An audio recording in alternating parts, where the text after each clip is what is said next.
नांदेड शहराची ताण भागवणाऱ्या विष्णुपुरी जलाशयामध्ये पाणी साठा वाढलेला आहे। आपण आहोत सध्या नांदेड शहरालगत असलेल्या या विष्णुपुरी प्रकल्पाजवळ। आपण पाहू शकतो या ठिकाणी विष्णुपुरी प्रकल्प हे नांदेड शहराची ताण भागवण्याचं काम करतं। या विष्णुपुरी प्रकल्पाचा पाणी साठा जो आहे तो आता सध्या घडीला सध्या स्थितीमध्ये 92% इतका झालेला आहे। संपूर्ण नांदेड शहराची ताण या विष्णुपुरी प्रकल्पातून भागवल्या जाते। नांदेड जिल्ह्यामध्ये प्रामुख्याने जर पाहिलं तर पावसाचे आगमन हे उशिरा झालेलं आहे। त्यामुळे पाणी फार कमी प्रमाणात या ठिकाणी नांदेड जिल्ह्यामध्ये पाण्याचं प्रमाण कमी झालेलं होतं। मात्र गेल्या 2 दिवसापासून नांदेडमध्ये मुसळधार असा पाऊस झालेला आहे। त्यामुळे विष्णुपुरी प्रकल्पाचा पाणी साठा वाढलेला आहे। 92% इतका पाणी साठा या ठिकाणी आहे।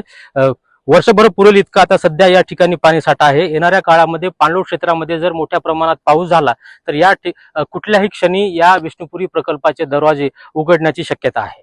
LS Marathi news, Yashpal Bhosle, Nanded.